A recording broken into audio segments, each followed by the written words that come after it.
August 16, 2025. Yesterday, military personnel from the United States of America literally rolled out a red carpet for a dictator who invaded a sovereign country and is wanted by the International Criminal Court for war crimes, including the stealing of children. Apparently, coached by his team, Trump stood to let Russia's President Vladimir Putin walk toward him after Putin arrived at Joint Base Elmendorf-Richardson in Anchorage, Alaska, putting Trump in a dominant position. But he clapped as Putin walked toward him. The two men greeted each other warmly. This summit between the President of the United States and the President of Russia came together fast in the midst of the outcry in the U.S. over Trump's inclusion in the Epstein files and the administration's refusal to release those files.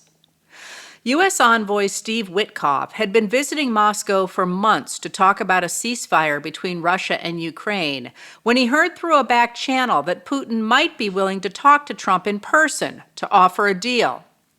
On August 6th, after a meeting in Moscow, Witkoff announced that Russia was ready to retreat from some of the land it occupies in Ukraine. This apparent concession came just 2 days before the August 8th deadline Trump had set for severe sanctions against Russia unless it agreed to a ceasefire. Quickly, though, it became clear that Witkoff's description of Putin's offer was wrong, either because Putin had misled him or because he had misunderstood. Witkoff does not speak Russian, and according to former U.S. Ambassador to Russia Michael McFaul, does not use a note-taker from the U.S. Embassy. Nonetheless, on Friday, August 8th, Trump announced on social media that he would meet personally with Putin in Alaska, without Ukraine President Volodymyr Zelensky. That the President of the United States offered a meeting to Putin on U.S. soil, ground that once belonged to Russia and that Russian nationalists fantasize about taking back, was itself a win for Putin. As Jonathan Lemire noted today in The Atlantic, in the week before the meeting, leaders in Ukraine and Europe worried that Trump would agree to Putin's demand that Ukraine hand over Crimea and most of its 4 eastern oblasts, a demand that Russian operatives made initially in 2016 when they offered to help Trump win the White House, the so-called Mariupol plan, and then pressure Ukraine to accept the deal. In the end, that did not happen. The summit appears to have produced nothing but a favorable photo op for Putin. That is no small thing, for Russia, which is weak and struggling, managed to break the political isolation it's lived in since invading Ukraine again in 2022. Further, the choreography of the summit suggested that Russia is equal to the United States. But those important optics were less than Russia wanted. It appeared that Russia was trying to set the scene for a major powers summit of the past, one in which the United States and the Union of Soviet Socialist Republics, or USSR, also known as the Soviet Union, were the dominant players, with the USSR dominating the U.S.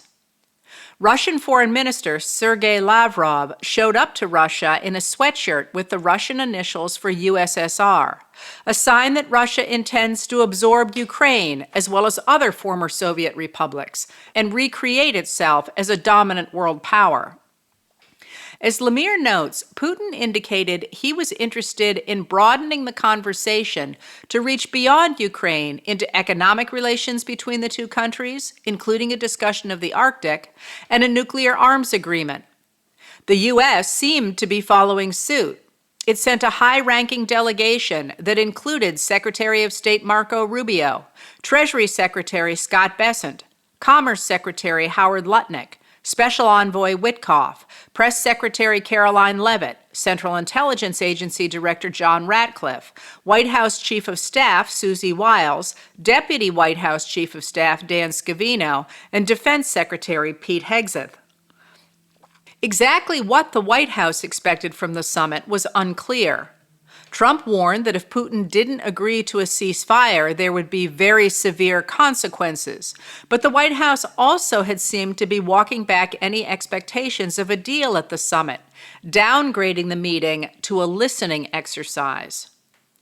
After Trump and Putin met on the tarmac, Trump ushered the Russian president to the presidential limousine, known as the Beast, giving them time to speak privately, despite the apparent efforts of the U.S. delegation to keep that from happening. When the summit began, Rubio and Witkoff joined Trump to make up the U.S. delegation, while Putin, his longtime foreign policy advisor Yuri Yushakov, and Lavrov made up the Russian delegation. The principals emerged after a 3-hour meeting with little to say. At the news conference after their meeting, Putin took the podium first, an odd development since he was on U.S. soil, and spoke for about 8 minutes. Then Trump spoke for 3 minutes, telling reporters the parties had not agreed to a ceasefire, but that he and Putin had made great progress in their talks. Both men appeared subdued. They declined to take reporters' questions. A Fox News Channel reporter said, "The way it felt in the room was not good. It did not seem like things went well. It seemed like Putin came in and steamrolled, got right into what he wanted to say, and got his photo next to the president, then left." But while Putin got his photo op, he did not get the larger superpower dialogue he evidently wanted.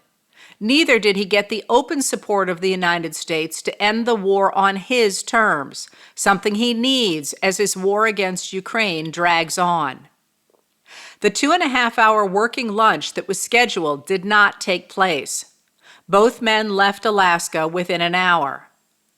Speaking with European leaders in a phone call from Air Force One on his way home from the summit, Trump said that Putin rejected the idea of a ceasefire and insisted that Ukraine cede territory to Russia. He also suggested that a coalition of the willing, including the U.S., would be required to provide security guarantees to Ukraine. But within hours, Trump had dropped his demand for a ceasefire and instead echoed Putin's position that negotiations for a peace agreement should begin without one. In an interview with Fox News Channel personality Sean Hannity after the meeting, Trump said he would not impose further sanctions on Russia because the meeting with Putin had gone very well. "Because of what happened today, I think I don't have to think about that now," Trump told Hannity. "I may have to think about it in 2 weeks or 3 weeks or something, but we don't have to think about that right now." Trump also suggested he was backing away from trying to end the war and instead dumping the burden on Ukraine's president. He told Hannity that it's really up to President Zelensky to get it done. Today, Kiara Eisner of NPR reported that officials from the Trump administration left 8 pages of information produced by the U.S. State Department in a public printer at the business center of an Alaskan hotel. The pages revealed potentially sensitive information about the August 15th meetings, including the names and phone numbers of 3 U.S. staff members and 13 U.S. and Russian state leaders. The pages also contained the information that Trump intended to give Putin an American bald eagle desk statue and the menu for the canceled lunch, which specified that the luncheon was in honor of His Excellency Vladimir Putin, President of the Russian Federation. Letters from an American was written and read by Heather Cox Richardson. It was produced at Soundscape Productions, Dedham, Massachusetts. Recorded with music composed by Michael Moss.